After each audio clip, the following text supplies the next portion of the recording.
అందరికీ నమస్కారం. ఈరోజు సంస్కార భారతి ఆధ్వర్యంలో నిర్వహిస్తున్న మహిళా బతుకమ్మ నవరాత్రుల ఉత్సవాల్లో భాగంగా ఈరోజు ఎల్జీ గార్డెన్స్లో మన 8వ వార్డు మాతలందరూ బతుకమ్మ సంబరాలు చేసుకోవడం అనేది చాలా విశేషం. ఎందుకంటే సంస్కార భారతిని నిర్వహించడం దాన్ని అభివృద్ధిలోకి తెచ్చి మన గవర్నమెంట్ ఇలా ప్రోత్సహిస్తున్నందుకు ప్రత్యేక ధన్యవాదాలు. ఎందుకు అంటే దీని ఇంపార్టెంట్ సంస్కార భారతి ఇంపార్టెన్స్ ఏంటంటే మన సాంస్కృతిక సంప్రదాయాన్ని వెలికి తీయడం కోసమే ఇలాంటి ప్రోగ్రామ్ని కండక్ట్ చేస్తున్నాము. ఓన్లీ బతుకమ్మనే కాకుండా ప్రతి ఒక్క సాంస్కృతిక కార్యక్రమాలు కానివ్వండి, సంస్కృతి సంవత్సరం మాత్రం చాలా నేను చూసిన ఈ సంస్కార భారతి ప్రోగ్రాంలో మాత్రం చాలా హ్యాపీగా ఫీల్ అవుతున్నాను.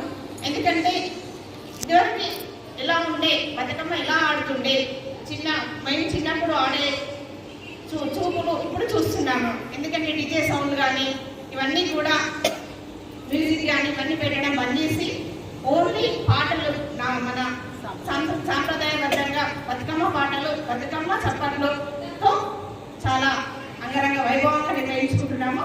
దీనికి సహకరించిన వారందరికీ మరియు ఈ సంస్కార భారతి ప్రోగ్రాంలో ఈరోజు ఎన్నికల్లో పార్టిసిపేట్ చేసిన మహిళలందరికీ కూడా ప్రత్యేక ధన్యవాదాలు. అందరికీ ముందస్తుగా బతుకమ్మ అండ్ దసరా శుభాకాంక్షలు. Thank you.